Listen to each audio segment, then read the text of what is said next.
I will leave a parts list in the description.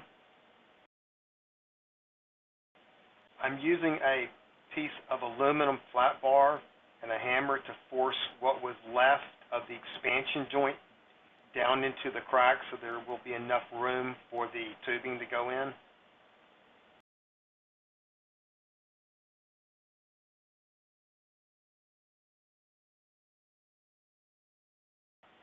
I used the broom to clean it up a little better before I started to install the tubing.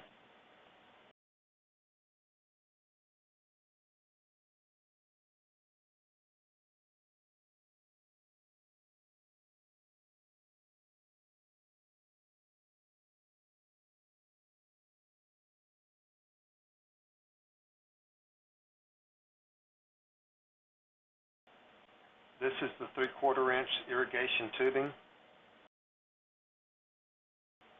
I used the aluminum flat bar and the hammer to install the tubing into the expansion joint.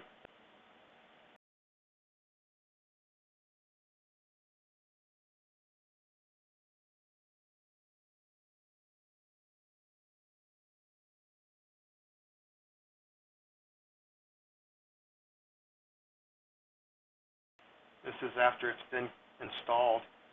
Remember, irrigation tubing has a UV rating, so I think it may hold up pretty good.